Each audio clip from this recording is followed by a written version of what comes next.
A little knowledge is dangerous, just like a lot. Albert Einstein. March 14, Friday. My first conscious thought of that day was looking forward to the weekend. It was Friday, and I had my last day of work before freedom, and tomorrow I was going to spend the whole day with my two favorite girls, my 4-year-old daughter Yana and my mother. My plan was to do some housework at my mom's house, and then chase Jonna around the backyard for the rest of the day. My wife Jenny was on a business trip and wouldn't be back until late Sunday, so I had Jonna all to myself. After I dropped Jonna off at preschool, I headed to work for a fun afternoon of putting the new course catalog on our website. When I was done, I could pick up Jonna and go home. I finished much earlier than expected and headed home at 10:30. A large empty house was waiting for me at home. I couldn't pick up Jonna until 1:00, so I had time to pack a few things in the car and grab a sandwich. While I was eating a peanut butter and banana sandwich with my left hand, I started putting clothes and other things we would need for the weekend on the bed with my right hand. Computer geeks know how to eat and work at the same time.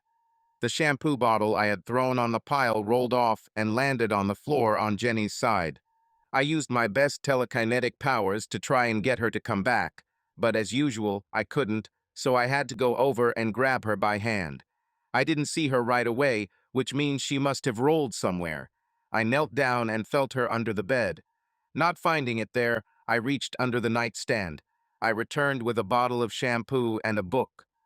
"I wonder if Jenny knows this is in here," I said, looking at the little book. This was not one of her novels or some reference book for work. It looked like it was a magazine. I sat on the bed for a long time and wondered if I should open it and read what was inside. On the one hand, I didn't want to violate Jenny's privacy if it was her personal diary, but on the other hand, if there was something in there that I should have known, then maybe I should have read it. It may or may not have been completely innocent. The desire to know won out, and I opened the first page and immediately recognized Jenny's handwriting so that there could be no doubt who wrote it. The recording date was 11 months ago. I started reading. Diary entry for April 20, Friday. I decided that keeping this diary was in my best interests. I don't know what the future will bring, but at the moment all I see is darkness and gloom. I know that everything I've done and will do will ultimately hurt Randy and Jonna, but I'm so stuck that I can't see any way out, and I feel like I'm very unlucky. Maybe keeping things in mind will help in some way if things get really bad. I don't know if this will help, but one thing I do know is that it won't change anything, and I just hope something good can come out of this. This whole problem started a little over a month ago when one of my bosses called me into his office. Lloyd Butcher is one of the executive managers of the Thompson Company, a powerful and imposing man. Everyone knows that it is better not to joke with him. He was with one of the internal auditors, Carl Cashman. They told me that some of the accounts I was responsible for were missing money, $24,000 to be exact. They showed me documents that proved that my deposits were $1,000 less every time I made them. It looked like I was taking $1,000 in cash at the time of deposit. They said they wanted to give me a chance to explain what happened to the money before they contacted the corporate office and the police. I had no idea about the money. I didn't take anything, but they had solid evidence that $1,000 in cash was missing every time I made a deposit. I told them I didn't do anything wrong and didn't know about the missing money. I tried to explain, but they didn't listen. I ended up crying right in front of them. They said that since I had no explanation, they had no choice but to refer the matter to the authorities. I had to go back to my desk and pack my things. I was fired and had to be escorted off site at the end of the day. I returned to my desk and cried. At approximately 4:00, Mr. Butcher called and said that he wanted to talk about my situation and asked me to come to his office. After a long discussion and a lot of pleading and tears on my part, he said that he believed my story and that he felt sorry for me. He said he might have a way to make things better, but I needed to trust him. He offered me a deal. He will not refer the case to the authorities and will personally cover the missing money if I become his personal assistant. The job had been vacant since his previous assistant failed to show up for work one day and was never heard from again. I would have a new job just for him, and I wouldn't have to deal with money anymore. He said that I could trust him to help me get out of this trouble, and in time I could pay him back. It sounded too good to be true, and I was happy to accept his offer. In addition, the move from contract specialist to personal assistant to the executive manager was an increase in salary and responsibility. I asked him how I was going to pay back the money I owed that I didn't actually owe, and he said to trust him. He will explain everything when I get comfortable at work. He said he would call the auditor and tell him that he found the missing money in another account that he forgot to mention earlier and that I was only doing what I was told. I would be safe in front of them. That night, I told Randy about my promotion, but I didn't mention anything about the missing money. He was so happy for me that I simply could not say anything about it. This was my problem, and Randy always wanted me to solve my problems first before asking him for help, and this time I didn't want to disappoint him. I will never forget the way he looked at me when we were sitting in the Sabatini restaurant drinking our Chianti. He said I was moving up the corporate ladder and my future looked bright. He was so proud of me. The next day I moved into my new office.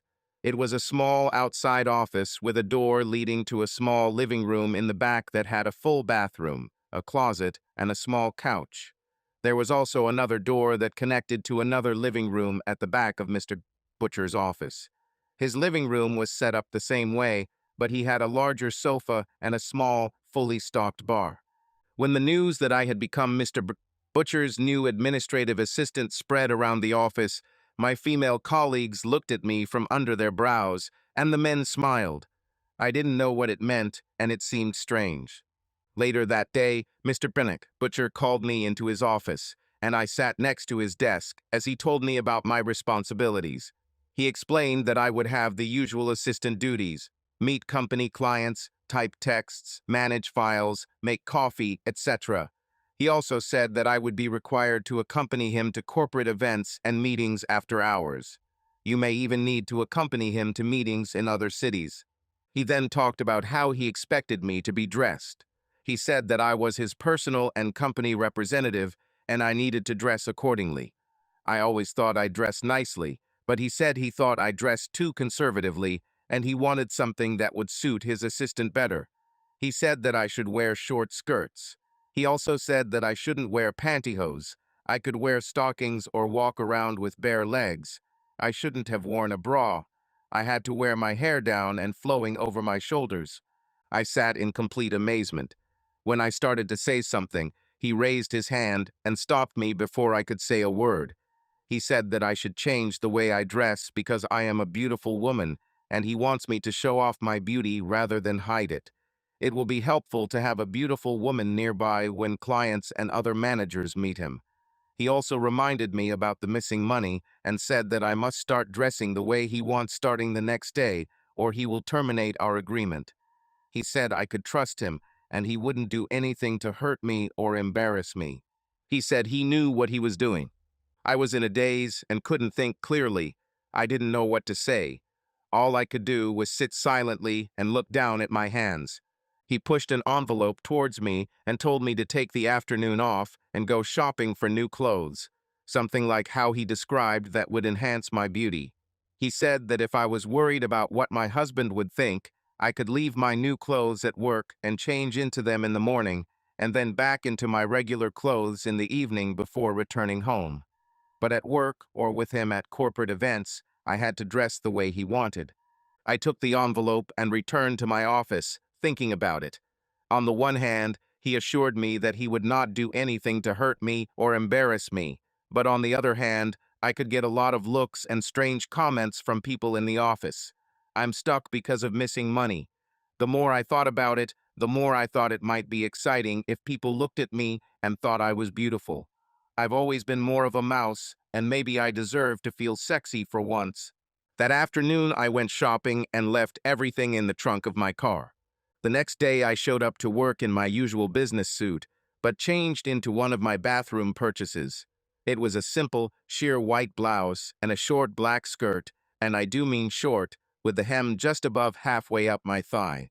I didn't wear stockings because the tops would have been visible with such a short skirt.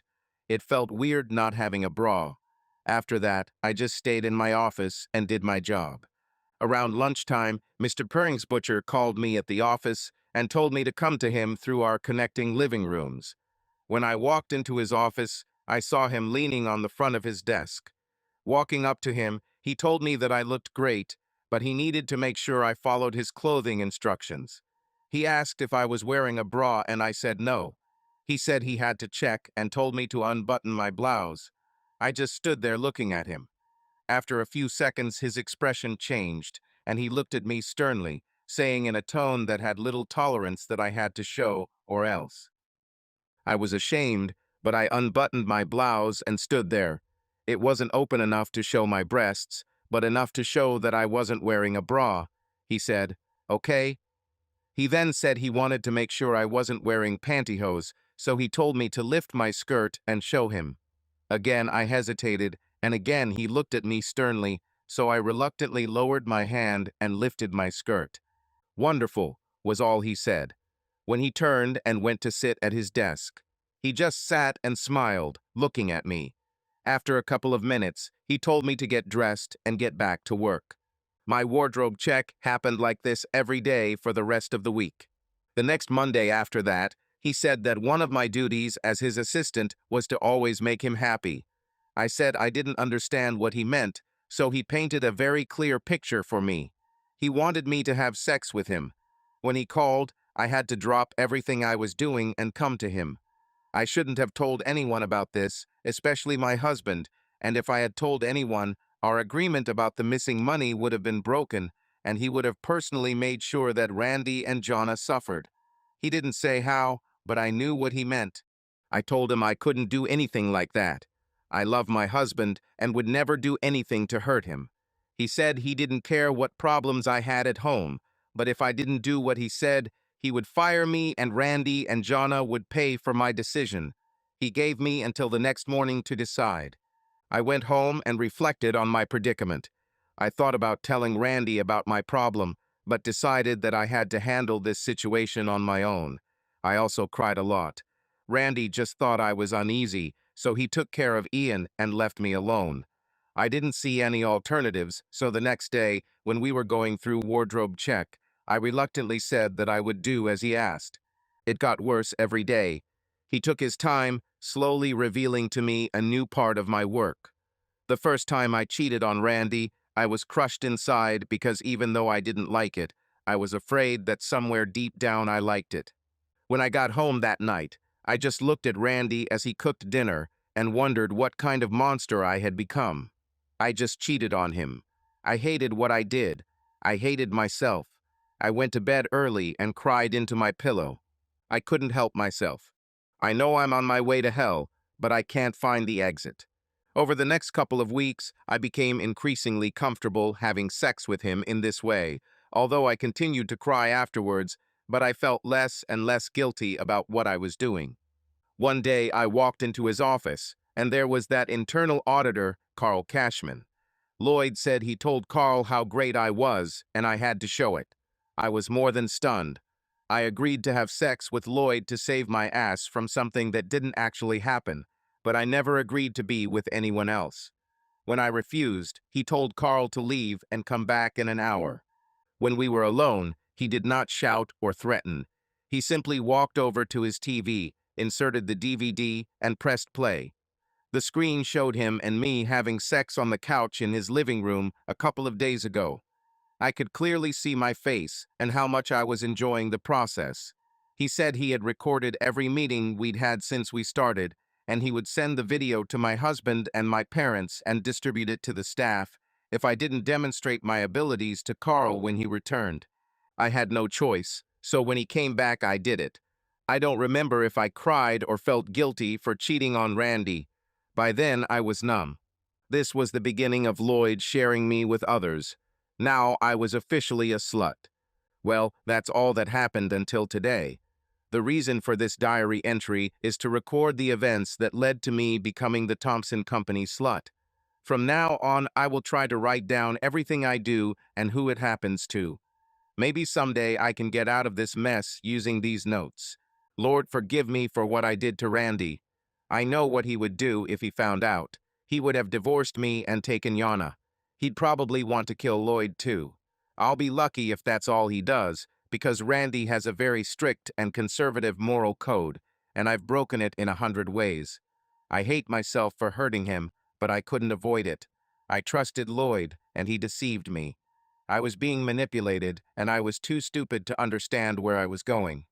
I'm so deep in this, I can't even see the top of the hole. I know what I'm doing is very, very bad, but I just can't stop. If I stop, I could hurt the two most important people to me, Randy and Jonna.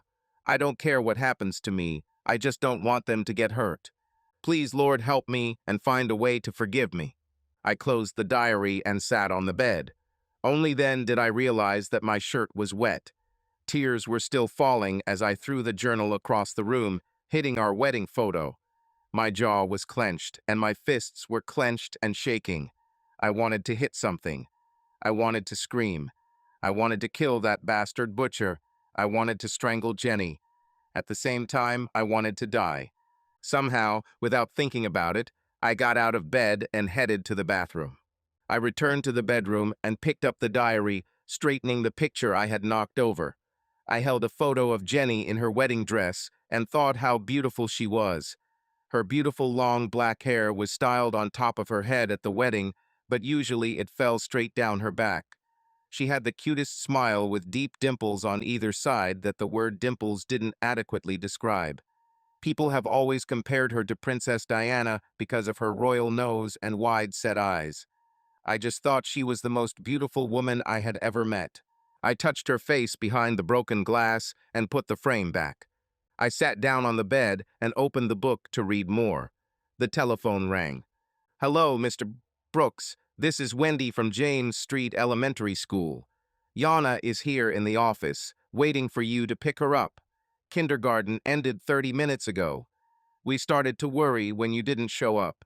Everything is fine." I looked at my watch and cursed quietly. "Yeah, I just lost track of time. I'll be there in 10 minutes. Thank you." I tossed the diary onto the pile of things we needed for the weekend, grabbed the corners of the bedspread, and lifted them up. I looked like some kind of market Santa, carrying it all to the car and throwing it in the trunk. As promised, 10 minutes later I walked into James Street Primary School. Yana was sitting on a chair with her arms crossed and looking rather angry. When she saw me, she looked at me angrily for a moment, but her face softened and she ran towards me, hugging me in the most wonderful way. She didn't see the tear that fell down her back as she did it. The drive to my mom's house usually only takes an hour on the highway, but I wanted to review what I'd just read and think about what I should do, so I took the back roads. Jonna was sleeping when I arrived, so I carried her into the spare bedroom and told my mom I was going to start working on my to-do list. Since Dad died, I've been doing small repairs that Mom couldn't do herself. I really just wanted to be alone with my thoughts. I worked until late at night. Mom bought me dinner in the middle of the backyard where I was chopping branches from a maple tree. All the time I thought about what I read. I had to stop several times to wipe away my tears. I only read one entry, dated 11 months ago, but I was wondering how far this could go. What other devastating news about my wife will I find out when I read the rest? I was in no hurry to find out that my life was over, that my marriage was over. Late at night, my mother came out and sat next to me on the picnic table. "What's wrong?" she asked calmly. All I could do was look at her in the dim light. Like a 6-year-old boy whose beloved puppy had just died, I fell into her arms and cried. I cried not the tears of a grown man, but the tears of a boy who wants his mother to make everything okay again. I cried, leaning on her shoulder, and she held me and stroked my head. After crying on her shoulder for too long, I sat up and wiped my face. I looked down at the ground and said, "Mom, I just found out something about Jenny that makes me think we can't be together anymore. This is bad, Mom, really bad. I don't know what to do. Now I want to kill her, but I love her too much. I just can't stand by and let things continue as they are. I have to do something, I just don't know what. I know I have to be a man and do this. What I need, but I don't know if I have the strength to do it. It's really a mess, Mom." My mother always had calmness and wisdom. Usually wisdom comes with age, but she always had it. For some reason, when everyone around her was going crazy, screaming and yelling, she was calm and level-headed. She always knew what to say in any situation to make things better. I always trusted everything she said. She looked me in the eyes and said what I knew was right. She said, "Randy, I have always believed that you are a good person, maybe even better than you think. If you say you have a problem with Jenny, then I believe that you have what it takes inside of you to solve it. Her. You may need to forgive her for what she did, or you may have to break up and leave. Either way, I know you can and will make the right choice. Just remember two things. First, don't. Nothing that could hurt your little girl. Jonna is a wonderful child and she needs her father. Secondly, I will always be here for you. I have your back if you need support." I thought about what she said. I knew there was more to what she said than just words, so that meant I had one more thing to think about this weekend. Thank you, Mom. I knew I could count on you to tell my boy to be a man. I'll do what I have to do, and I promise Jan won't get hurt. We walked hand in hand through the dark backyard to the house. She went into the living room, and I went to check on Yana. March 15, Saturday. I barely slept, maybe a few minutes here and there, so I felt terrible sitting on the edge of the bed and watching the sun rise through the window. I smelled the smell of my mother's fried apples, which beckoned me to breakfast, so I got up, washed my face, and went downstairs. "Good morning," I said. "Good morning. I won't ask how you slept because I heard you tossing and turning all night. Just eat your breakfast. You'll understand." "Thanks, Mom. Oh, after I finish work today, can you sit with Jonna for a while? I want to take a walk to the old grotesque. I won't do anything stupid. I promise I'll be back. I just want to be alone for a while and think. That's it. Okay, but be careful. I don't want to go there and drag you home like I did after your father's funeral. Just relax and do what you have to do. Jonna and I are going to have a great day." It was a little after lunch when I finished all the small jobs on the list, and then a few more that I found. Mom and Yana went shopping, so I took Jenny's diary and a couple of bottles of beer from the refrigerator and walked towards the forest. When I was a child, I often went to the edge of the grotesque to be alone when the weight of the world was upon me. Growing up, it was my safe haven, a place where I could think and make decisions. Sometimes my best friend and I would sit on the edge for hours, talking about what we were going to do when we grew up. Life seemed better when you were looking down a 150-foot hole. I sat with my back to the rock and looked down. Apart from a few minor changes, the place looked the same as the last time I was here, after my father's funeral. I took a long sip from one of the bottles of beer and opened the diary. The entries after the first one didn't add anything to what I already knew or help solve the dilemma I found myself in. She named the men she slept with, what they did, and how often. Mostly the entries were dry and emotionless, but from time to time she expressed how much fun she was having. She still seemed full of regrets when she wrote about me, though. As the recordings continued, the lyrics became more and more relaxed, more businesslike. However, what she did was absolutely amazing. I read one entry. Diary entry for October 20 Saturday. "This past week has been absolutely fucking amazing.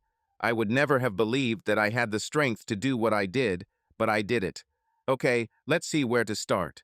Okay, a week ago Friday, Lloyd said we were going to go around and give out annual bonuses to salespeople in the region. Every day we planned to go to different branches and meet with salespeople. I needed to dress especially nice for meetings. On Monday, we went to the Western Regional Branch. We met with 4 salespeople: Jim Gray, Paulie Sandusky, Melvin Maccabee John, and a sales manager, Norman Gray. Lloyd told them how proud he was that they were the most productive branch that year, and he came to present them with their bonuses. He said there would be an extra bonus this year. He said they could each spend 2 hours in a hotel room with me in addition to the check he gave them. There was only one man who refused the bonus. I was an exhausted woman when Lloyd returned to the room that evening. On Tuesday, we went to the Southern Regional Branch. Their sales manager, Sid Green, and four salesmen, Eric Green, Ian Stone, Leroy Johnson, Sam Shadusky, met with Lloyd and me, and we repeated the same procedure. On Wednesday, we went to the Central Regional Branch. A big shock awaited me there. There were two men, Hiram Leibovitz, Evan Mann, and two women, Lynn Tisdale, Sandra Miller, working in the office, and the sales manager was also a woman, Mona Johnson. Lloyd gave the same presentation as the previous 2 days. I returned to my hotel room, wondering if the women would come. Thursday and Friday were nothing special. Overall, it was a pretty amazing week. I still felt terrible about Randy cheating on me after everything. When I was with someone, I became a completely different person and really put a lot of enthusiasm into what we were doing. When it was over, I would return to my real self and feel like I wanted to die. I was like two different people. Perhaps this is what it means to be a slut. I put the diary down and looked down at the gorge. This would be the perfect place to end it all, I thought. The body would not be found for a long time, if ever. But why was I thinking about ending my life? I didn't do anything wrong. This scoundrel Lloyd Butcher and Jenny did. I shouldn't suffer for what they did, they should. But I suffered. Jenny's notes sounded less and less regretful, and she seemed to enjoy what she was doing. I wonder if she enjoyed this more than being with me. I'll have to ask her about that when she gets back on Sunday.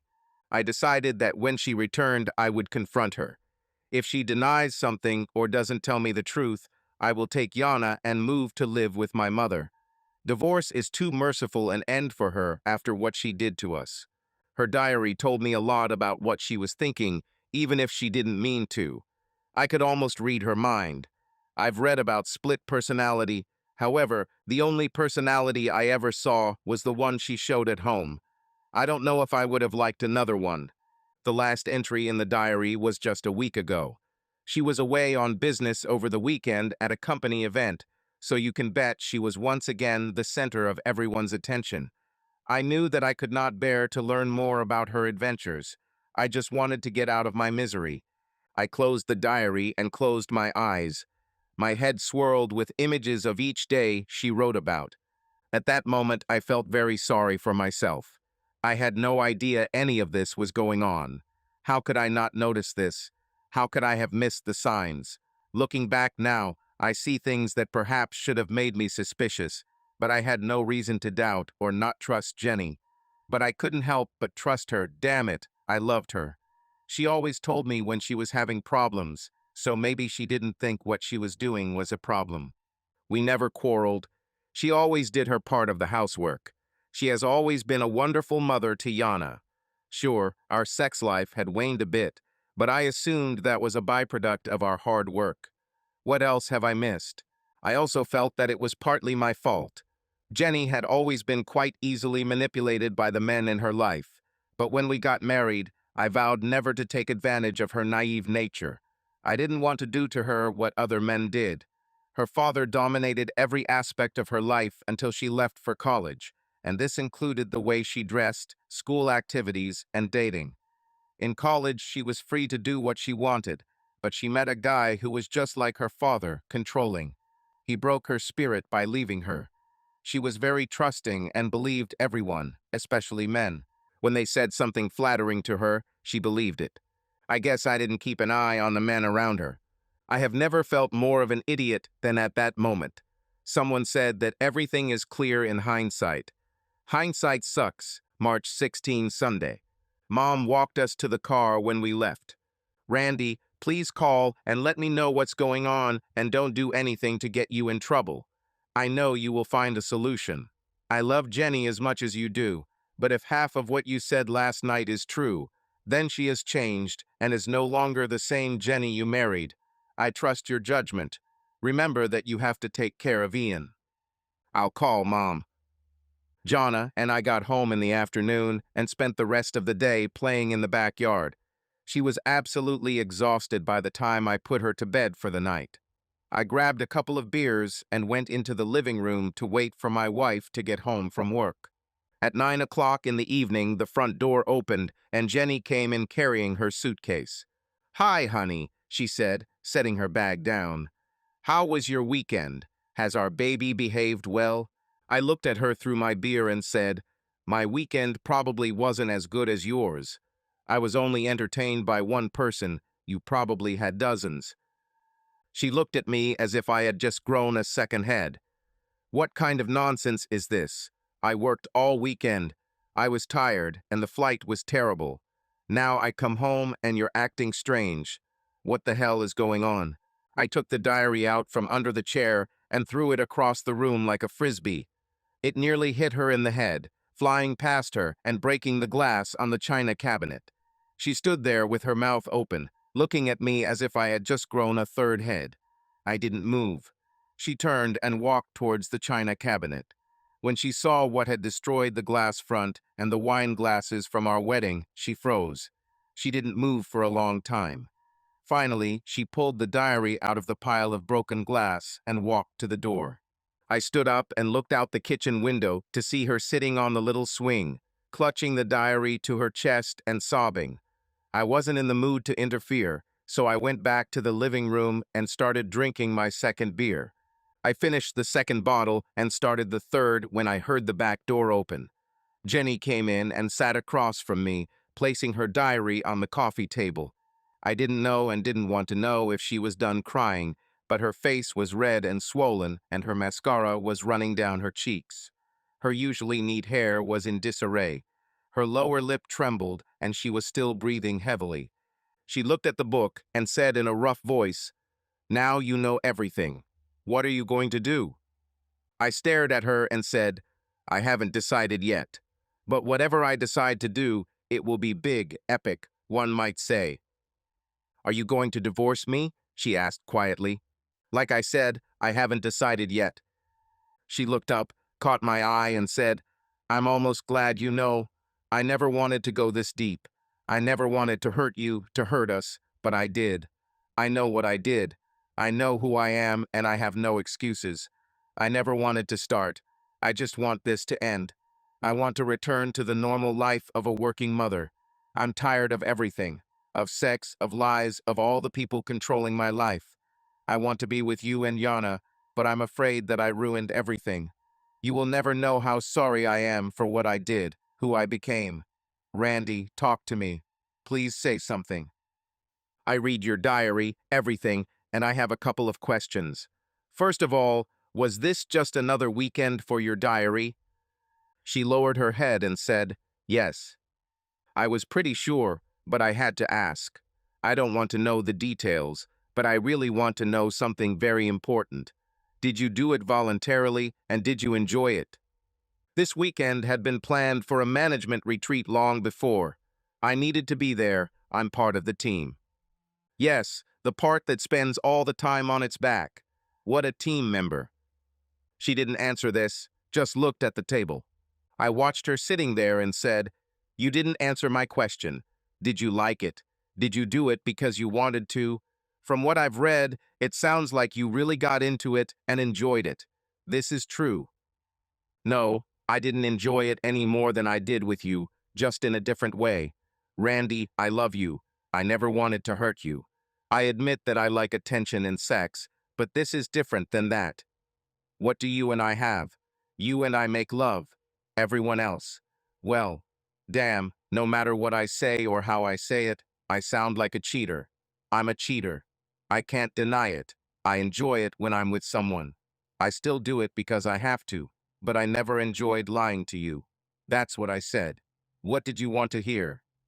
I'm not sure I wanted to hear it. I just didn't want to hear any bullshit. I'll admit one thing. I don't think you're lying. I don't think you could have gotten out of this situation anyway. We sat in silence for a long time. "So, is there a us in the future?" she asked quietly. "Honestly, I don't see how this is possible. You put all this debauchery above your family. I was deceived all these months, and probably everyone who was with you laughed at me. You left Yana and me. No, I don't see a way to be we again. The we you talk about ceased to exist the moment you knelt before that bastard butcher. I was just too stupid to notice." Jenny fell onto the sofa, sobbing into her pillow. "And regarding Butcher, I plan to go to work with you on Monday and get back at him while you pack your things. From what you said, He blackmailed you into doing all this. He dragged you into this story, but you yourself decided to stay. I have always believed that anyone involved in a bad situation should be punished. I don't know how many men and women you had, but each of them is just as guilty as Butcher. I want to punish everyone, but for now Butcher will be enough. Let me tell you something I remember a long time ago. During the Cold War, politicians had a term for what I wanted to do. They called it nuclear response. If anyone did something against the United States, the response was swift and destructive. One atomic bomb, and the problems disappeared, along with enemies and many innocent people. If I had an atomic bomb, I'd stick it up Butcher's ass and press the button. That's what I want to do. I want everyone to pay dearly, and I don't care about collateral damage. I don't know how realistic this is, so I'll start by dealing with this bastard on Monday. Randy, don't do anything stupid. He's a powerful man with a lot of friends. You may end up in a situation you can't get out of, just like me. Monday, one way or another, I'll be done with this shit. Now get out of my sight. I don't want to see you around. You can sleep in the guest room from now on. Just get out of sight. Jenny ran out of the room, sobbing, followed by the sound of the guest bedroom door slamming. I got up and grabbed a couple more bottles of beer. I understood that I would have trouble sleeping today, so it was better to sleep soundly. March 17, Monday. Jenny sat silently as we drove to her work. She spent the night in tears. I knew this because every time I got up to go to the toilet, I heard her. Her pass allowed us to enter the building and bypass the guard. Jenny went to her office, and I walked past the reception desk and entered Butcher's office. He sat at his desk, smiling. I didn't know what to think about it, but it didn't matter. I was going to jump over his desk and start punching him. Before I could take 2 steps, something grabbed me by the neck and pulled me back to the floor. I felt something very heavy on my chest, and looking up, I saw a huge man in a security guard's uniform sitting there, and another holding my head with his knee, pressing me to the floor. No matter how hard I struggled, I was being weighed down by 500 pounds of muscle, so I gave up. I looked up as Butcher's face appeared above me. He looked at me and smiled, saying, "I thought when you appeared, I was already waiting for you." The security guard at the entrance called when he saw you. "These 2 gentlemen holding you are part of my personal security. They will do whatever I say. As for this woman you call a wife, she is mine. I am her owner. She's mine to do with as I please, and there's nothing you can do about it. Do you understand what I'm telling you, asshole?" All I could do was mumble. I still wanted to stand up and kill the bastard, but I was outnumbered and unarmed. I was trying to escape when suddenly the light went out. I didn't know what happened to me, but that's all I remember from the office. The next thing I remember is waking up in a hospital room. I had enrollment 4 in my left arm, and my right arm was in a cast. I could only see out of one eye, and my mouth felt like it was filled with cotton. When I tried to shout for a nurse or someone, nothing came out. The door opened, and a policeman entered. When he got close enough for my one eye to focus, I noticed that he was the local police chief. He came up to me and smiled. "How are you, Mr. Brooks? I hope the pain isn't too bad. You're probably wondering what happened. We found you in your car along Mayfield Road in a ditch. Looks like you dodged a deer. Well, that's the story we put on record. But you and I know that this was not the case. You see, Lloyd Butcher is my brother-in-law, and he has done a lot for me. That's why when he called and told me that you had fallen down the stairs, I was only too happy to take care of you. But I didn't want him to be involved in any way, so you pulled off the road. Now, in order for you to understand me correctly, if you don't agree with my little side of the story, then I will have to pay a visit to your house and find something illegal. Keep quiet and let my brother-in-law do what he wants, and no one will get hurt, especially you or your beautiful daughter. Clear?" March 19, Wednesday. Jenny drove me home and helped me into bed. I had a broken arm, a broken jaw, 2 broken ribs, and a lot of bruises and scrapes, and I needed all the help I could get.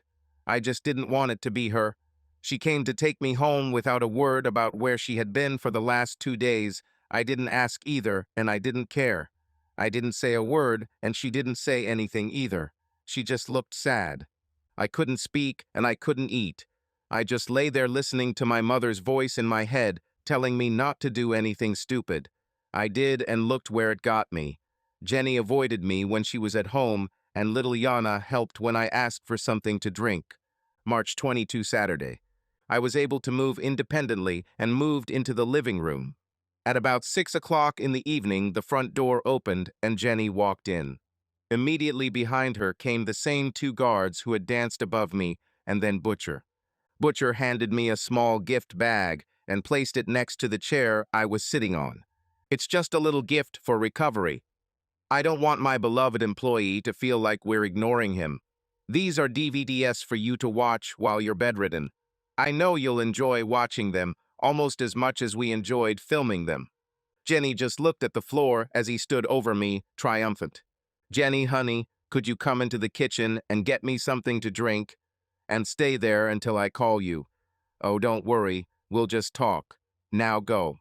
Jenny left and Butcher pulled up the coffee table and sat down.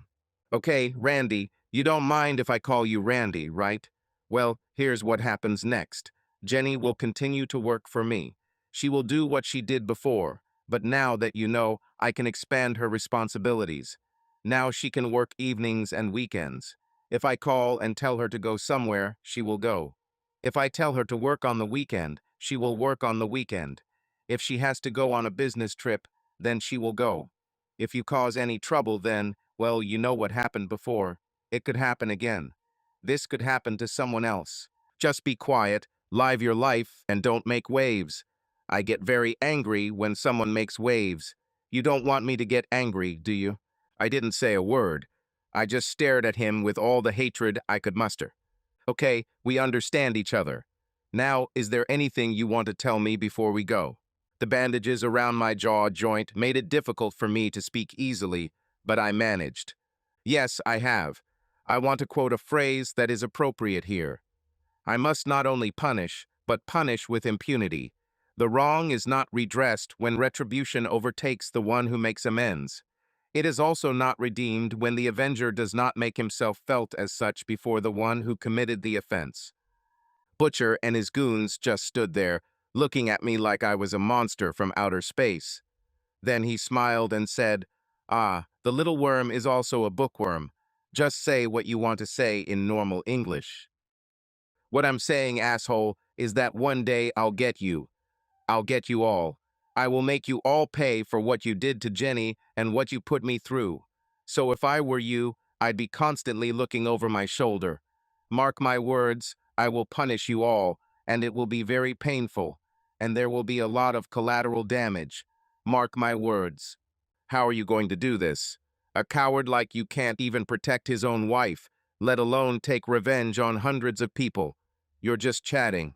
Jenny, come back here. Jenny returned to the room and sat down. It looks like your little husband wants to play hero. He wants to protect you and make sure bad guys like me get what they deserve. This is all nonsense, of course, but I just want to tell you that your working hours have increased. We'll discuss the details tomorrow, but I think Randy will sleep alone from now on. Now go and get ready. You have a meeting at the Crown Plaza at 9. A client of ours from Detroit is in town for the weekend, and I promised you'd come see him. Dress nicely. He's an important client. Now go." Jenny looked at me sadly and went upstairs. Butcher smiled and patted me on the head as he and his two thugs walked away. An hour later, Jenny walked into the room, looking beautiful but sad. "I have to go. I don't know when I'll be back. Randy, I'm so sorry this happened. I never expected our life to turn out this way. I love you and never want to see you suffer. I know that you are suffering indescribably, and for this I will forever repent. I know that you want to leave and cannot, so I will try to negotiate with Lloyd so that you can leave and take Yana with you. I'll do everything I can. I don't know if I can do it, but I'll try. Please don't do anything until I know what can be done. Please, for my sake. I don't want to see you get hurt again. Just wait." She turned to leave and stopped. She turned and asked, "Randy, what was that quote you told Lloyd? What did you mean?" I just looked sadly from the little DVD bag next to the chair up at her face, looking her straight in the eyes, and said, "This is a quote from Edgar Allan Poe's story, The Cask of Amontillado. This means that I am going to take revenge on everyone who harmed me. It will be fast and destructive, and no one will ever know what I did." She just looked at me for a long time. Tears came to her eyes, realizing that I meant her to.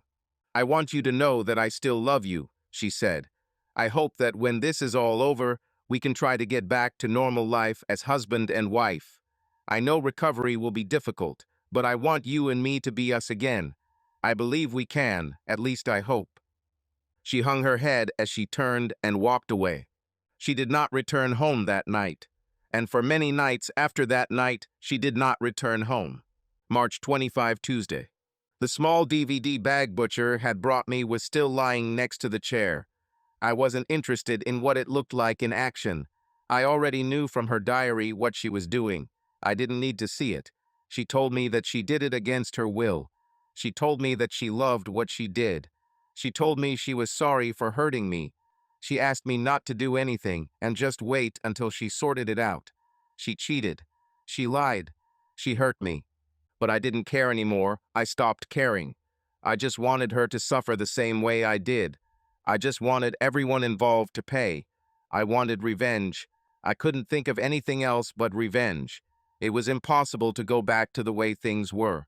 I calmly stood up and hid the DVD bag in the back of my bedroom closet. I wanted them out of my sight, but I thought I might need it later. April 27, Sunday. My broken bones are almost healed. At least I was no longer wearing a bandage on my chin, so I could eat regular food with only minor discomfort. The cast will be removed from my arm in a few days. Jenny came in around 6 in the morning and fell into bed, exhausted. She didn't even bother taking off her clothes. She started doing this more often lately. I just closed her bedroom door. I think she spends less time at home now than ever. I noticed these things and wrote down her pattern because I was still planning what to do. I had the seed of a plan in my head. He would eliminate everyone who was responsible for my suffering at once, even Jenny. It will be my own nuclear reaction. There was one more thing I needed to know before I set everything in motion. I knew in my heart that Jenny was just a victim in all of this, but I didn't care anymore. Butcher may have gotten her into this mess in the first place, but she was equally responsible for continuing to do what he wanted. It seemed to me that over time she chose her work over her home life. This made any thought of forgiving or staying with her impossible. I just wanted to get as far away from her as possible. It was almost sunset, and I was enjoying a beautiful spring day sitting in the yard on Jonna's baby swing when Jenny came out the back door. "Hello," she said. "Hello," I replied. She walked over and sat down on the small picnic table next to the swing. "I haven't seen you for a long time," she said. "I've had a lot to do lately. I'm really sorry for everything. I really ruined our life. I miss you and Yana. I think about you both all the time. I know you don't care about me, but I still care about you. I'm sorry I couldn't get you out of this situation, but Lloyd insists that we pretend to be a happy married couple. I think he's just making fun of him because he can. How are you coping?" I didn't want to talk. I didn't want to be near her. I just wanted her to leave so I could move on with my life without her and this damn company, but I still felt something for her. "I'll survive," I muttered. "May I ask you a question? Are you still keeping the diary I was reading? This is important for me to know, but I can't explain why right now." "Oh yes, I tried to lead him as best I could. Sometimes I don't quite remember details or don't write down a person's name, but I write in it every time I can." "Are you still keeping it in the same place?" "I'm not going to look it up. I just want to know in case something happens, and I need names and dates." "Yes, it lies under the nightstand in my bedroom." "Okay, that's all. Do you want something to eat?" She looked at me for a minute, then covered her face with her hands. She began to cry. "I'm sorry," she said, "but this is the first normal sentence you've said to me since you found out." "Yes, I would like something to eat." We ate together as a family for the first time in a month. Yana and Jenny were talking, and I just sat silently. One dinner doesn't make us a family again. We were just three people who lived in the same house and shared the same table for a moment. It won't always be like this. April 28, Monday. I sat alone in bed, thinking about my plan. He was perfect and would definitely do everything I wanted. All I had to do was wait patiently and stay on track once it was set in motion. My plan would allow me to get rid of Jenny without worrying about Butcher. He would leave her to suffer the consequences of her actions. This would allow me to take Yana and move far away to start all over again. It would also cause everyone who took advantage of her to suffer. The suffering would be enormous. I picked up the phone and made a call. May 7, Wednesday. Jenny came home from work looking, as usual these days, well rested. Her hair was a mess and her makeup was smeared. She simply waved at me and went up to her room. A few minutes later, she was in the shower. I didn't move, I just sat in the living room. A few minutes later, she came down the stairs. I stood up and walked over to her and said, "Butcher called while you were in the shower and left you a message. He said you should go to the Hilton on Parkway and meet his friend named Manny. Next time you talk to him, tell him that I am no longer his messenger. If he wants you to go somewhere, let him talk to you in person. From now on, I'm out of the game." I handed her the message written on a small piece of paper and returned to my chair. Jenny turned and went upstairs. 30 minutes later, she was dressed and left the house. She didn't say a word. I sat in the dark living room and cried, thinking about what I had done. Beer didn't help. May 24, Saturday. I heard vomiting all the way in the kitchen. Jenny was in the upstairs bathroom. A few minutes later, she entered the room. "Randy, I feel bad. I mean, really bad. I have a fever, my throat hurts, and everything hurts. I think I have the flu that's going around right now. If this is him, then I will suffer for a couple of days, and then it will pass. I don't want Jana or you to get infected, so please stay away. Can you get me something for my throat and some Tylenol, please? I can't go out or work, so I'll just stay in bed until this goes away. Go back to bed, I'll take care of Ian and get you everything you need."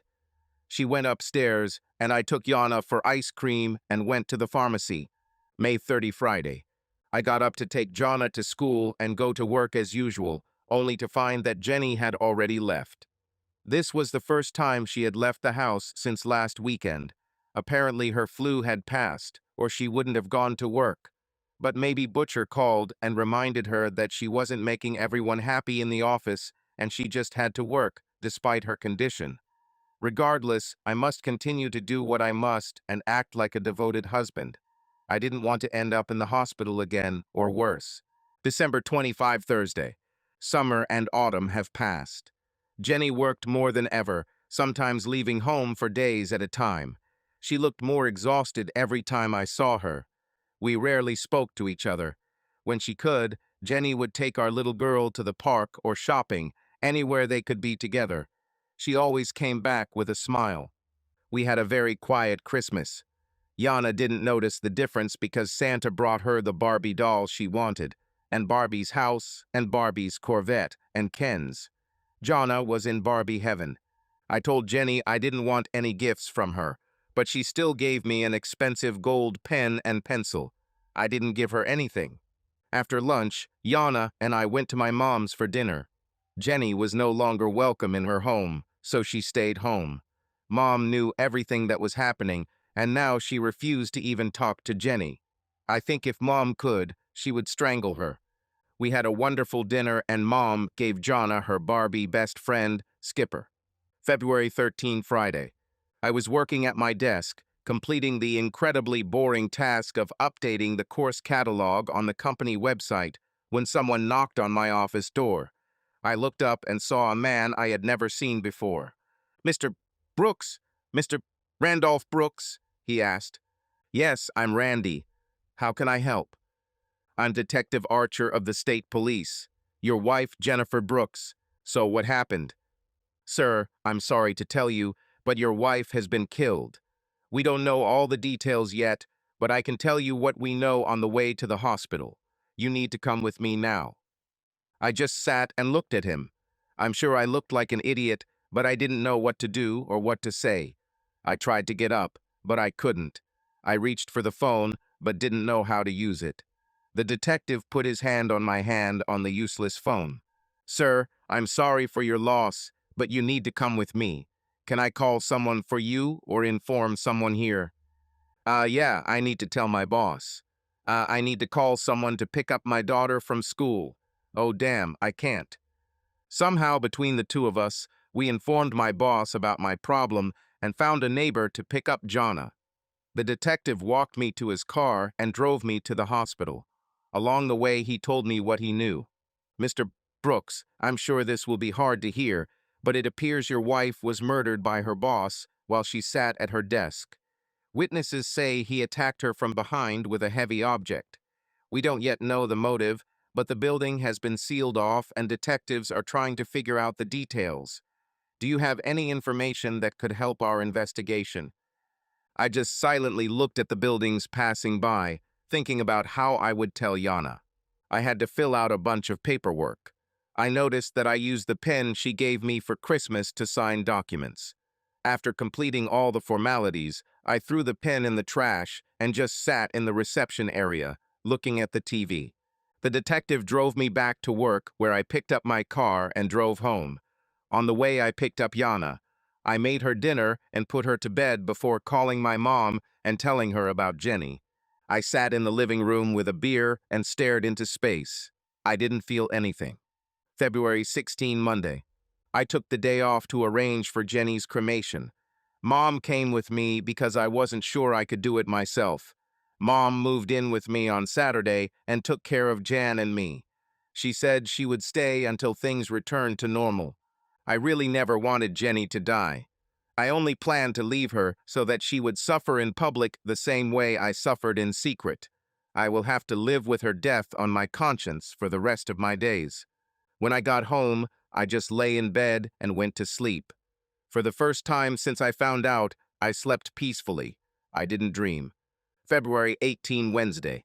I grabbed a couple of boxes and went upstairs, starting to pack up the things from Jenny's bedroom.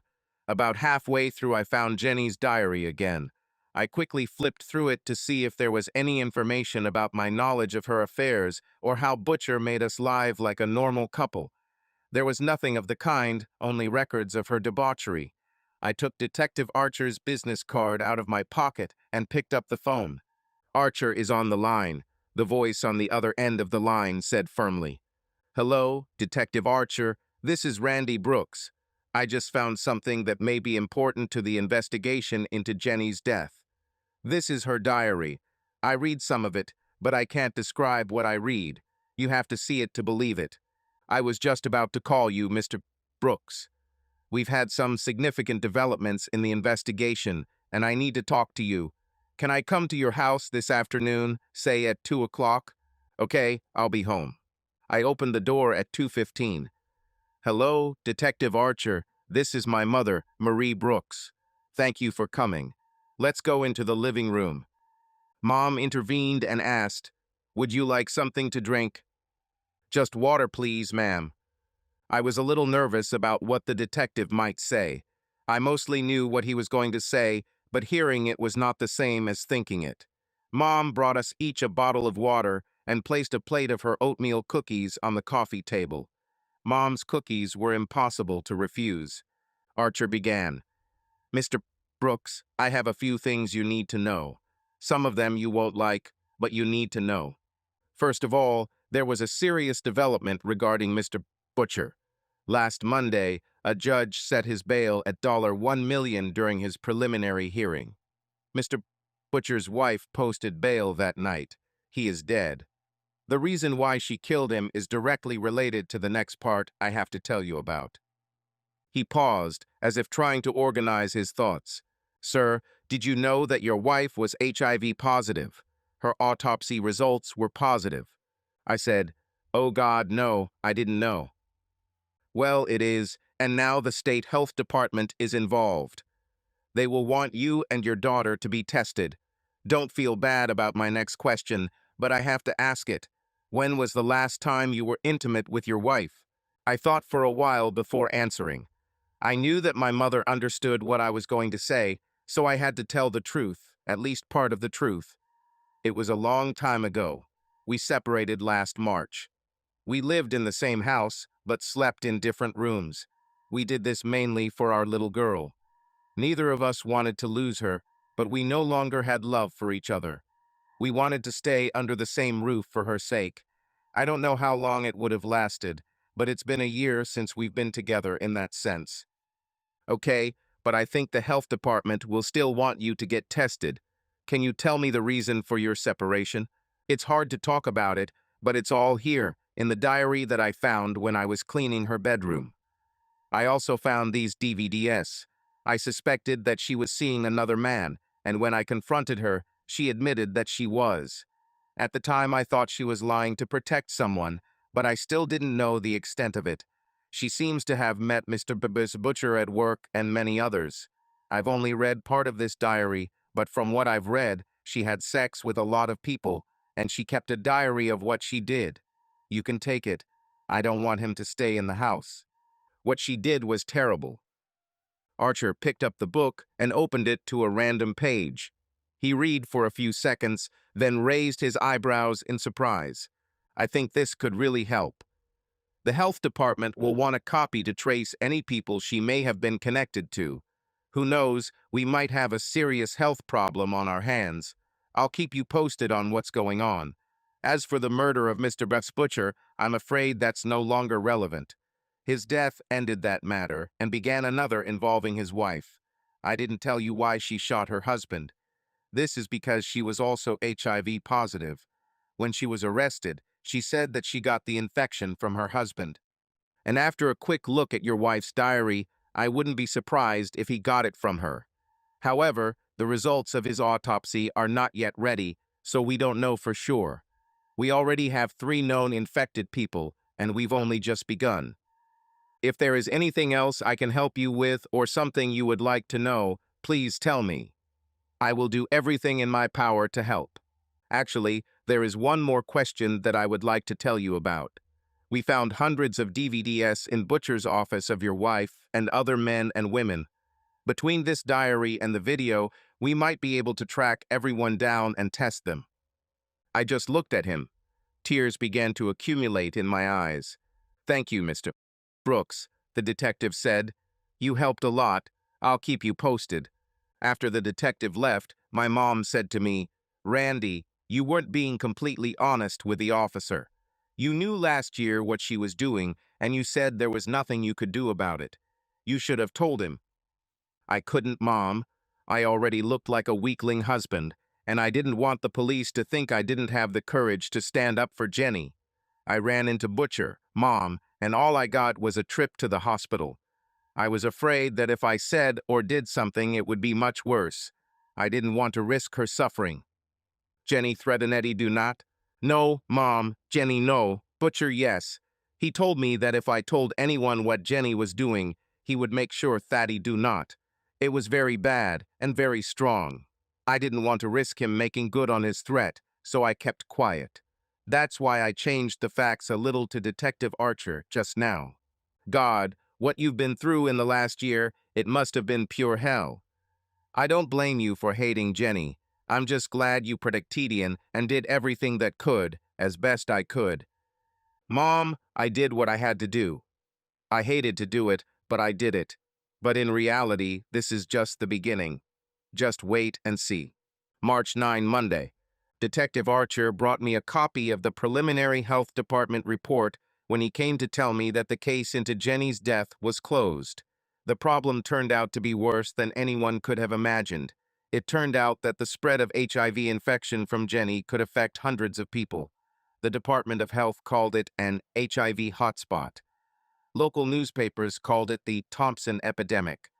Call it what you will, but we had a major HIV outbreak with Jenny and the Thompson Corporation in the spotlight. Yana and I were not infected. All but one of Thompson's managers tested positive for HIV. Thompson's corporate office closed its local office and fired its staff pending an investigation into criminal activity by management and staff. The newspapers received a copy of the health department's report and broke out into a scandal. Every newspaper in the state reported that requests for HIV testing had tripled and doctors' offices were overwhelmed with requests for testing. Some people came forward and spoke to the press. Most of what they said was nonsense, and they placed the blame squarely on Jenny. Even national news outlets reported on the outbreak. The media literally flooded the city. I turned off my phone because of the threats. Mom drove me into school every day because I wasn't allowed in the building. They said I was a health risk. Every couple of days, a reporter would come to the door looking for an exclusive story. I didn't even try to open the door. I continued to go to work, but many people looked at me and whispered. I did my work in silence and then returned home. April 2, Thursday. The insurance company called me and said they had settled Jenny's life insurance claim. I could go to my local office and get my check on Monday. She was the beneficiary of her $1 million insurance policy. This was only the first part. Yesterday, I had a meeting with a lawyer in town who wanted me to sue Thompson for the wrongful death of Jenny. He had some interpretation of the law and felt I had a good chance. I don't know the law, but I told him to continue. I have nothing to lose anyway. He also proposed the idea of suing all the people mentioned in Jenny's diary. He said it would be a long shot to get money from them, but at least everyone's names would be in the public domain. The names of the people were carefully hidden by the health department, but since I had access to Jenny's diary, I could use it as a basis for claims. I again told him to continue. Publicity will be harmful to everyone involved. I just sat back and waited for the consequences. June 15, Monday. My lawyer and I met with Thompson's lawyers. I gave my testimony last week, and they reviewed it and asked a lot of questions, some of which were very personal. I answered them as best I could, sometimes using the words my lawyer advised me to use. At the end, they made me an offer of $500,000 to settle out of court. My lawyer was amazed and threw out a bunch of legal jargon, threatening to leave.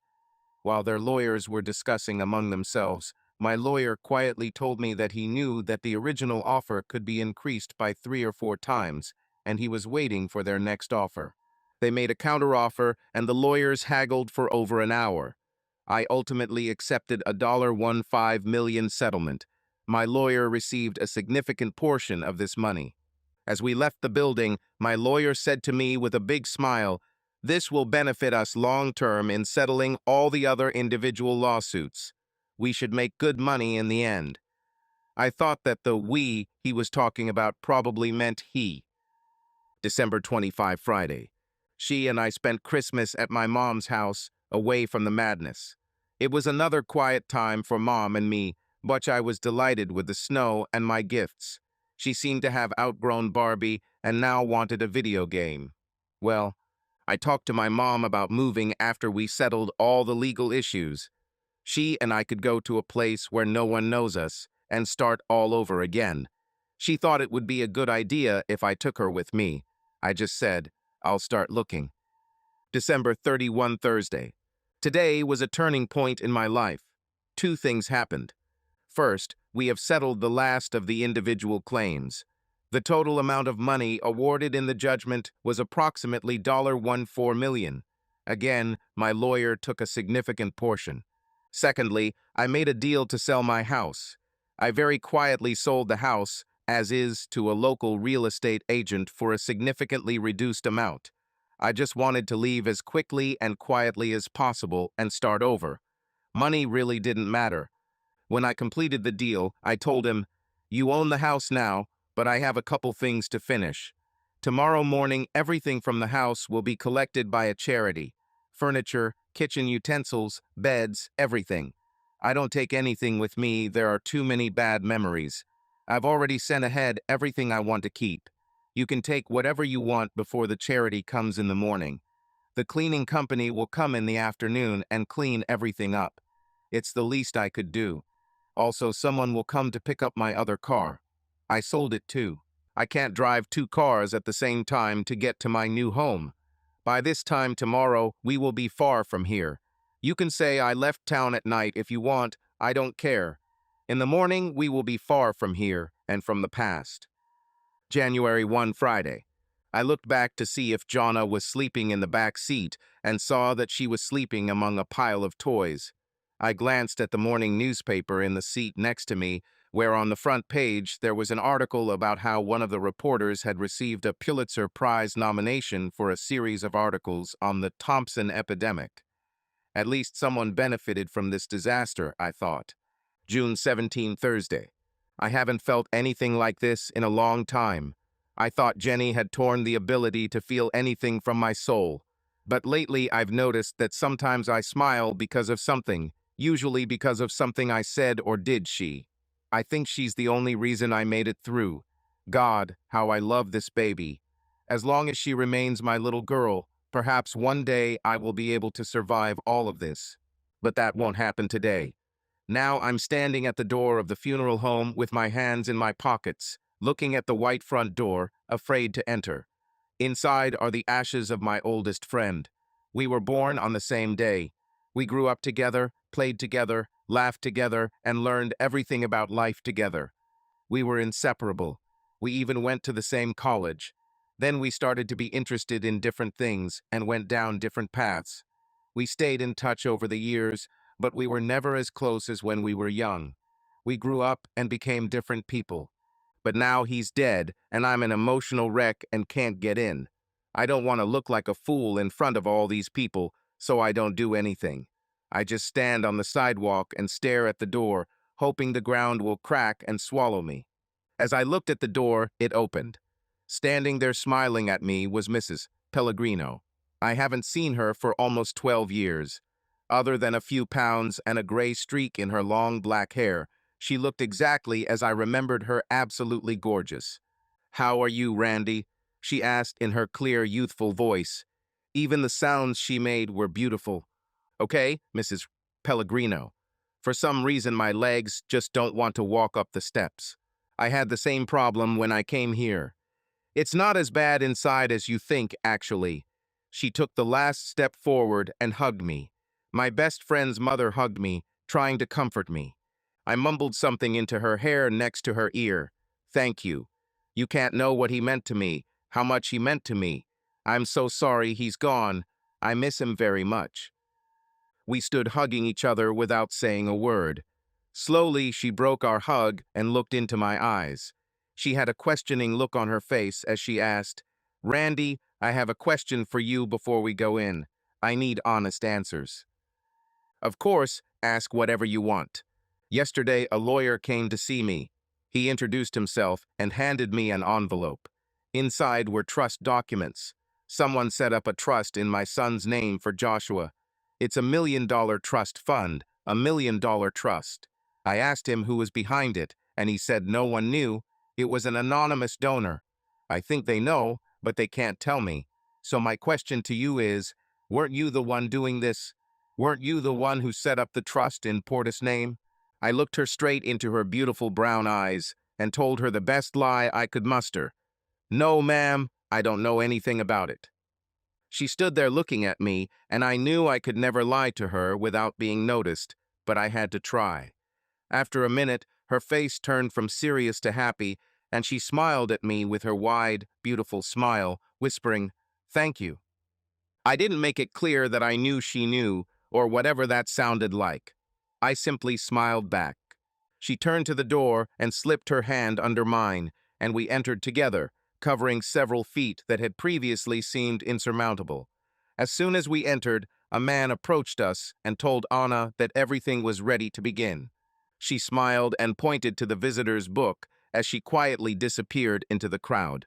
The woman next to me handed me a box of tissues, and I took 6 or 7 before putting it back. I took them just in case. After a few minutes, everyone sat down and the young man walked up to the podium. He said, "Ladies and gentlemen, thank you for coming. We are gathered here today to celebrate the life of Portis Emmanuel Pellegrino. We all know about his death, how he suffered and died from the modern plague, but today we want to celebrate how he lived, not how he died. He was the friendliest and most generous person I ever met.